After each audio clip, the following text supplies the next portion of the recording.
हमारे विभिन्न ज्ञानवर्धक कार्यक्रम देखने के लिए आप हमें अभी सब्सक्राइब करें, बेल आइकन को प्रेस करें ताकि आप देख सकें हमारा कार्यक्रम सबसे पहले। और अधिक जानकारी के लिए फेसबुक पेज को लाइक करना न भूलें। जय माँ इंद्राक्षी। इंद्राक्षी धाम में दर्शकों आप सभी का हम हार्दिक स्वागत करते हैं। आज के दिन जिन जातकों का जन्म दिवस है, मैरिज एनिवर्सरी है, उन सभी को हमारी तरफ से बहुत बहुत शुभकामनाएं। आज का पंचांग 6 जून सन 2020, दिन शनिवार, कृष्ण पक्ष, आषाढ़ मास, संवत 2077, राहु काल 9 से 10:30, दिशा शूल पूर्व दिशा, तिथि प्रतिपदा, प्रतिपदा को पड़वा भी कहते हैं, और आज नक्षत्र ज्येष्ठा है। यानी कि आज के दिन जो जातक पैदा होंगे वो गंडमूल नक्षत्र की श्रेणी में कहलाएंगे। गंडमूल क्या होता है? हमारे 27 नक्षत्रों में से 6 नक्षत्र ऐसे होते हैं जिनमें जब कोई भी जातक पैदा होता है तो वो गंडमूल की श्रेणी में माना जाता है। उसके लिए विशेष पूजा, विशेष उपचार, विशेष दान पुण्य करने का संकेत हमारे ऋषियों ने हमें शास्त्रों में बताया है। उन्हीं संकेतों में से एक बात मैं भी आज आपसे करना चाहता हूँ। अंगों का फड़कना, ये भी हमें शुभ अशुभ संकेत देते हैं। हालांकि इस पर हमने एक पूरा स्वतंत्र वीडियो बनाया है बहुत पहले, वो आप अच्छे से सुन सकते हैं। इसमें भी आपको कुछ मैं बताना चाह रहा हूँ।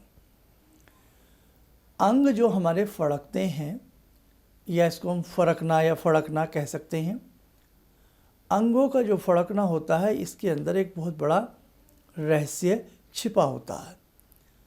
हमारे जो अंग हमें इशारा देते हैं वो हमारे समय में आने वाली शुभता और अशुभता का बहुत अच्छे से ब्यौरा देते हैं। ठीक है, कई बार मिसाल के तौर पे थोड़ा सा सुनिएगा। जब आप थोड़ा सा सब्जेक्ट को गंभीरता से लेंगे ना, तो आपको इसमें गंभीर बातें समझ में आने लगेंगी।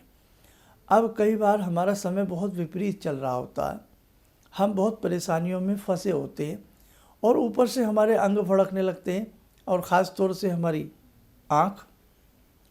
तो उस वक्त में कई बार और समय विपरीत आ जाता है। अब इसे ऐसे जानें, महिलाओं का लेफ़्ट भाग फड़कना, यानी कि लेफ़्ट आई का फड़कना, लेफ़्ट भाग का फड़कना शुभ होता है। पुरुषों का दायां भाग, राइट साइड का फड़कना शुभ होता है।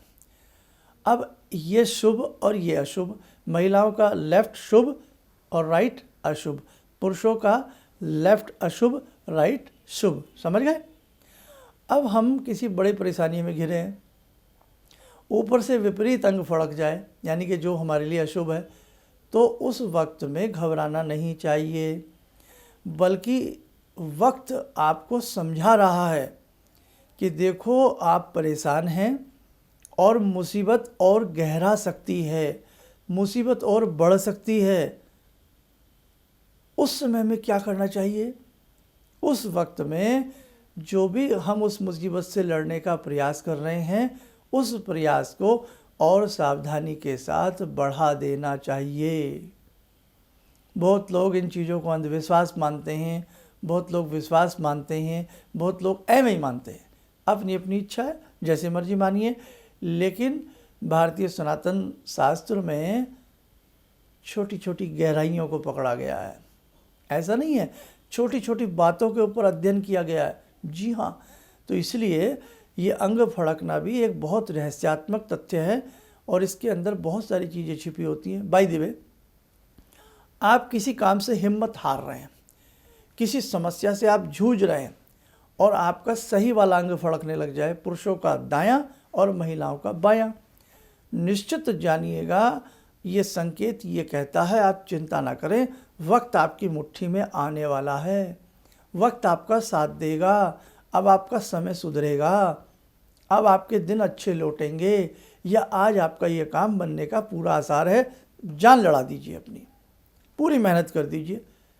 तो कहीं ना कहीं ये संकेत हमारे हौसले को भी बढ़ाते हैं, और हमारा जब नेगेटिव अंग फड़कता है तो हौसला कमज़ोर नहीं करना चाहिए, बल्कि समझना चाहिए कि कोई वजह, कोई संकेत हमें समझा रहा है कि बेटा तैयार हो जाएं, युद्ध की तैयारी करें, अर्थात उस बुरे वक्त से लड़ने की अच्छे से तैयारी करें।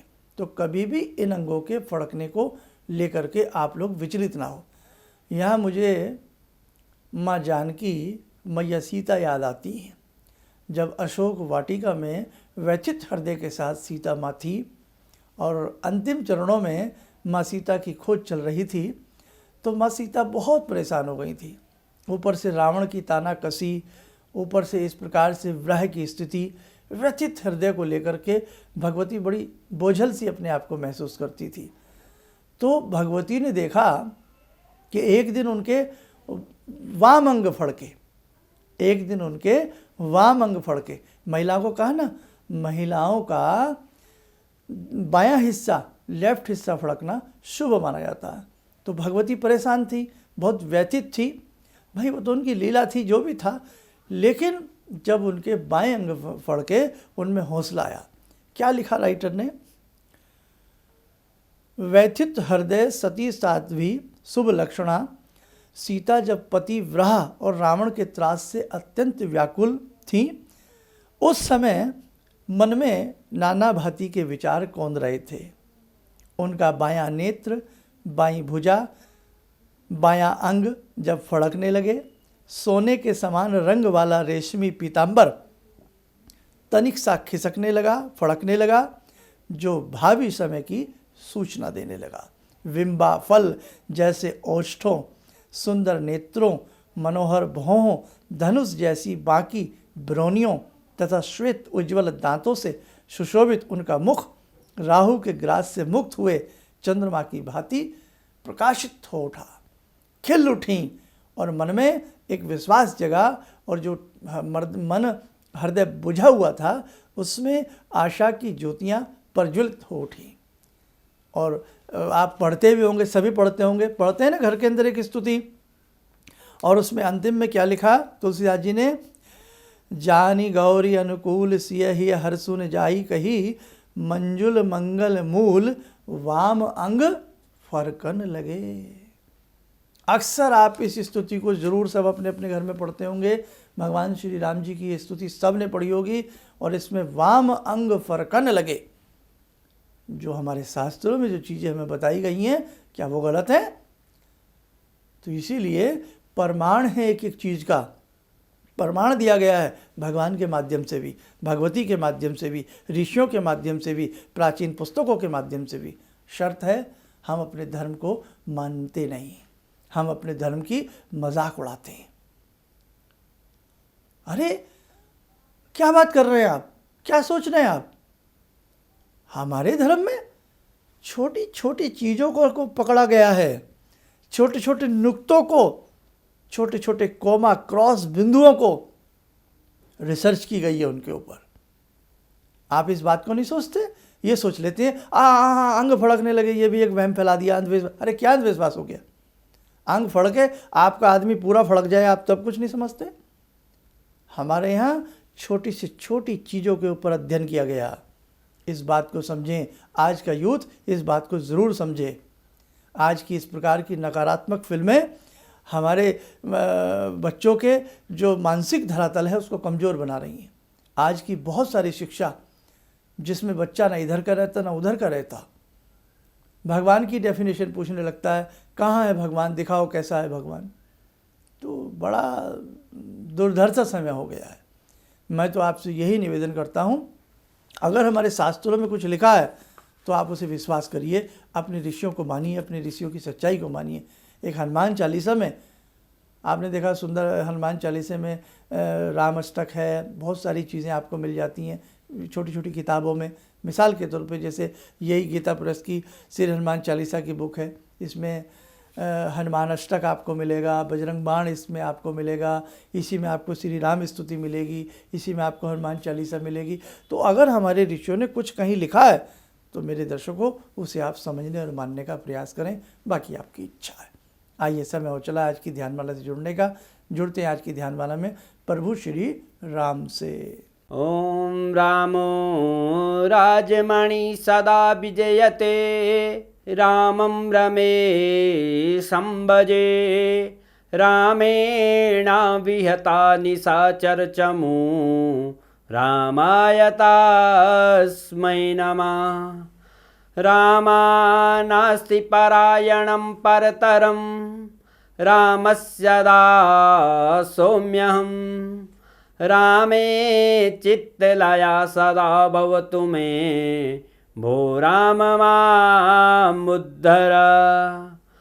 राम रामेति रामेति रमे रामे मनोरमे।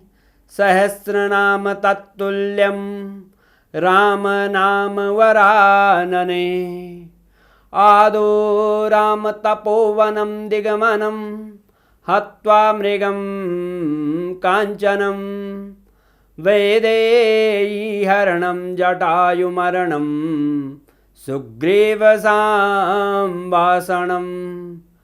बाले निग्रहणं समुद्रतरणं लङ्कापुरे दाहनं। पश्चात् रावणकुम्भकर्णहननम् एतद्धि रामायणम्।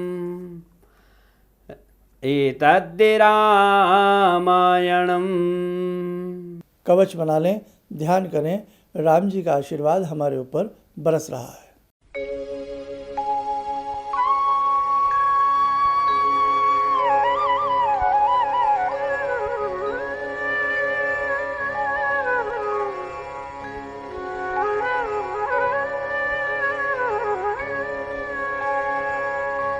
ओम बोलते हुए नेत्र खोलें, सामान्य हो जाए। देखो दर्शकों, रोज़ कुछ ना कुछ चर्चा में हम आपको बताते रहते हैं। बहुत लोगों को कटुता भी लगेगी और बहुत लोगों की कटुता और उपहास हमें झेलना पड़ता है, लेकिन इसमें भी हमें प्रसन्नता आती है। हम अपने धर्म की बात कर रहे हैं, हम अपने ऋषियों के बताए हुए मार्ग को आप तक पहुंचा रहे हैं। हम एक डाकिया हैं, एक पोस्टमैन हैं, एक चिट्ठी आप तक पहुंचा देते हैं। जो ऋषियों ने हमें चिट्ठी लिखी, समझाया, जो बताया, समझ रहे हैं ना मेरी बात, आप तक हमारा पहुंचाने का कार्य ये सुचारू रूप से चलता रहेगा। अब आते हैं अपनी एस्ट्रोलॉजी बात पर। एस्ट्रोलॉजी के हिसाब से बहुत लोग हमसे जो परामर्श इन दिनों में लेना चाहते हैं या व्यक्तिगत रूप से हमसे मिलना चाहते हैं, तो व्यक्तिगत रूप से मिलने की स्थिति अभी सामान्य नहीं है। इस स्थिति में आप हमसे केवल परामर्श ले सकते हैं, टेलीफोनिक अपॉइंटमेंट। उसके लिए सुबह 10 से शाम 6 के बीच में, चाहे आप देश में रहते हैं या आउट ऑफ इंडिया में रहते हैं, आप फ़ोन करके अपनी अपॉइंटमेंट फिक्स कर सकते हैं। इन्हीं शब्दों के साथ हम अपनी वाणी को विराम देते हैं। जय माँ इंद्राक्षी। गुरु जी से मैं तब से जुड़ा हूँ जब से वो एक चैनल आती थी P7, उसी से मैं जुड़ा हुआ था। और गुरुदेव से हमारी जब मुलाकात हुई तो मैं आश्चर्यचकित रह गया जब उन्होंने हमसे बताया कि आपके साथ ऐसे ऐसे हुई। तो मैं इतना आश्चर्य हो गया कि इन्हें कैसे मालूम, और इतना बढ़िया इन्होंने बताया, जिसके वजह से मैं आज तक उनसे प्रभावित हूँ। और इनका बताने का शैली वगैरह इतनी बढ़िया है जो हम अपने क्लास के टीचर से भी उतना बढ़िया नहीं समझ पाते थे। ये हमें बहुत पसंद आई। और दूसरी बात कि इनके साथ जितने भी मैं जब से जुड़ा रहा, जो भी समस्या आई, मैं बहुत ही अच्छा तरह से मेरे सॉल्व होते चले गए। और आज तक मैं उनके आशीर्वाद से मैं बहुत सुखी हूँ। और मैं यही कहूँगा, सभी लोगों से आग्रह करूँगा कि ये पहले इनकी बात करें, समझें, देखिए कैसे उन्होंने अपना रूप दिखाया। और मैं इनसे बहुत प्रभावित हूँ और मुझे बहुत ही फायदा हुआ है। किसी भी समस्या के समाधान के लिए मिले प्रसिद्ध हस्तरेखा एवं वास्तु विशेषज्ञ प्रोफेसर धर्मेंद्र शर्मा जी से। नोट: शिविर में भाग लेने हेतु एवं व्यक्तिगत रूप से मिलने के लिए कॉल करने का समय सुबह 10 बजे से शाम 6 बजे तक।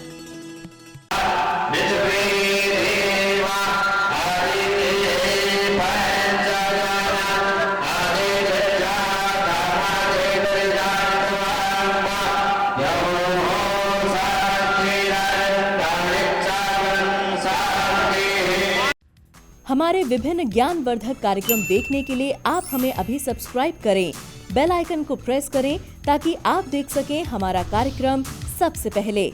और अधिक जानकारी के लिए फेसबुक पेज को लाइक करना न भूलें।